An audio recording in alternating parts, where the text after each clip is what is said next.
Hello, welcome to September 5th, 2023. My name is Kurt, and this is my daily Good Life meditation, an exercise that I do each and every day, a little bit after waking up. It's now 4:42 a.m. I do this to remember my life objectives and principles, those which are outlined in my book, Going Alone. I also use this time to reflect on the last 24 hours, including last night, to see how I did with the various challenges and opportunities that I met and how I slept. I also think about the coming day and prepare for any challenges or opportunities I can foresee, and especially to prepare for the unexpected. I then prepare myself for death. But before doing any of that, let's read a poem. So, as I mentioned yesterday, I'm mixing it up. I've taken all of my poetry books that I haven't read and lined them up on the shelf, and each day I'll pick from a different book and we'll read a different author's poem. At least I'll keep that up for a while to see how this goes. I like the way that I was doing it before, just focusing on one author and doing their works, but let's see how this works out. Today I'm going to read my first time ever from Edward Thomas, who a poet, English poet, who died in World War One, but wrote about the English lifestyle, especially out of the countryside. And this book is his collected collection of his prose and poetry. He was a very prolific writer. I'm very interested to read his prose because it appears to be that he, like me, he's more of a paragraphist, writing like blog-sized essays rather than larger works, and I like that. So, and they have interesting titles. So, but I'll zip ahead to the poetry part, and I haven't read the foreword yet, but I got enough of his biography. He was a friend of Robert Frost, who encouraged him to write poetry. I'll skip over the longer ones. Here, we'll read this one. It's called, and I'll put a check mark next to the ones that I read so I know. This one is called March, and it has a number 35 next to it. I wonder why. Like I said, I didn't read the foreword, so I don't know how to properly interpret everything. I'll try to do that during my break today. Pardon me. March by Edward Thomas. Now I know that spring will come again, perhaps tomorrow. However late I've patience after this night following on such a day. While still my temples ached from the cold burning of hail and wind, and still the primroses, torn by the hail, were covered up in it, the sun filled earth and heaven with a great light, and a tenderness, almost warmth, where the hail dripped, as if mighty sun wept tears of joy. But 'twas too late for warmth. The sunset plot piled mountains on mountains of snow and ice in the west.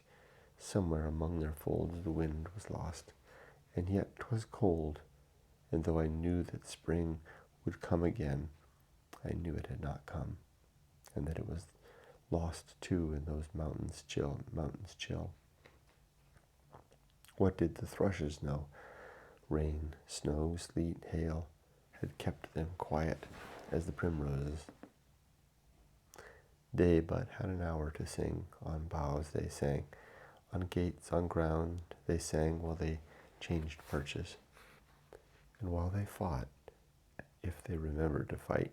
So earnest were they to pack into that hour their unwilling hoard of song before the moon grew brighter than the clouds.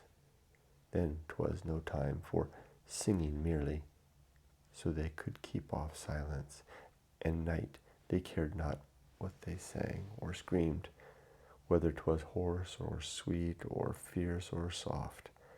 And to me all was sweet, they could do no wrong. Something they knew, I also, while they sang. And after, not till night had half its stars, like that, and never a cloud was I aware of silence, rich with all that riot of songs, a silence saying that spring returns, perhaps tomorrow. I like it. This poetry flows, and my mouth and brain work well around this. I sometimes, like with reading Keats, my mouth wants to finish the poem and finish a line in a certain way, but that's not the way it was written. With Thomas's work, my mouth can almost foresee the next few words, which makes it easier to read for that way. Also, it's a more prose style. It's certainly verse, but it's kind of written in a more prose style, reads well. Also, I'm not dealing with an 18th century piece, so it's more modern and contemporary, and I don't have any vocabulary in there that's a challenge. Okay, that was March, an ode to that particular month, and what it feels like. So I'll study more about Edward Thomas and come better prepared. I might linger with him for a few days. I can do that. I can do what I want, right? With poetry, I can linger with him for a few days to get used to him, and before I proceed, just mix it up that way at will.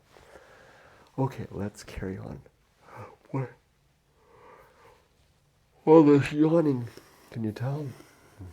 Well, obviously you can see me yawning, or hear it, but I didn't sleep as well as I should have last night. I don't remember being up, but I didn't sleep very well. Thinking about my new project, which I begin in earnest today. Now, my new project at work. Talk about that in a minute. But otherwise, yesterday was a fine day. The day off. I had a great time. Enjoyed the day with my wife. Plus some time alone at the beach, which was fun. Let's do the good life. My 8 objectives are to be always ready to die, to make good and effective use of time, to develop and maintain good and sound life principles, to cultivate good emotional reactions, to perform good actions, to recognize my true limits and true opportunities, and to do just one thing at a time and do that thing slowly and deliberately and carefully, and to keep my balance in all ways in life. Now my 34 principles: war, reason, homunculus, anchor hold, home of good and evil, purpose, atomic principle, principle of nature, the pirate ride, maturity, principle of the social principle, the principle of family, public speaking, temperance, life will not go well, the horror show, that which must be born, B-O-R-N-E, the feast of offal, distraction, agency in the great indifference, the best seat in the house, the restless man, the path of wildness, the great life adventure, the risk of avoiding risk, sin and damnation, complete oblivion, the season of philosophy, script writing, the bullseye aim, the uphill climb, arena and utility, nothing is enough, and the principle of fun. Now for today. I guess this kind of anxiety is just par for the course of doing my job. I don't want to do my job anymore.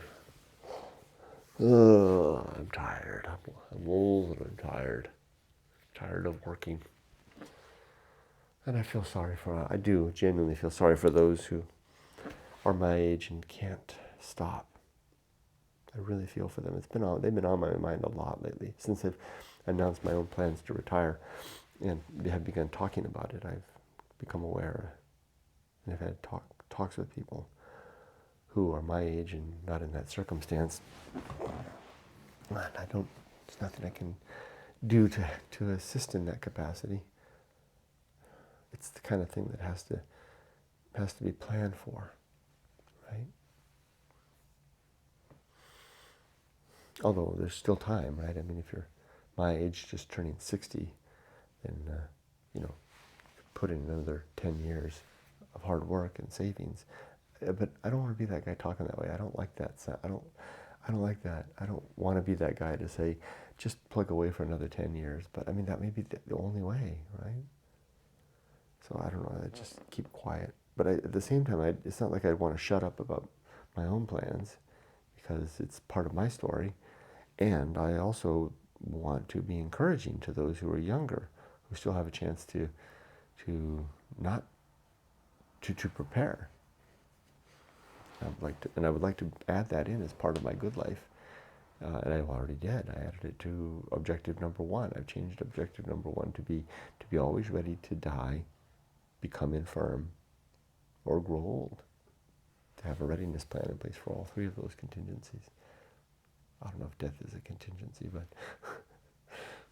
okay, enough on all that.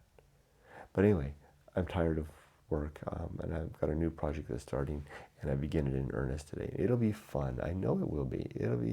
This is going to be a good project. I've done this type of project before. I know how to do it. It's hard.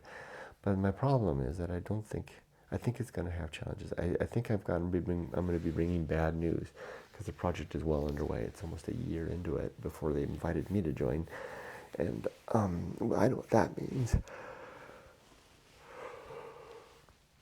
It's like the guy that brings his bicycle to the bicycle shop in a box full of parts and saying, "Can you help me fix this bike?" It's usually not a pretty sight. Hopefully I'm wrong. Okay, enough about work. Enough about everything. I'm done. With that, my life is done. Am I ready for death? Am I ready for death, infirmity, and old age? Yes, yes, and yes. Now I'm done, if not finished. I wish you all the best. Be safe, but not too safe. Take care.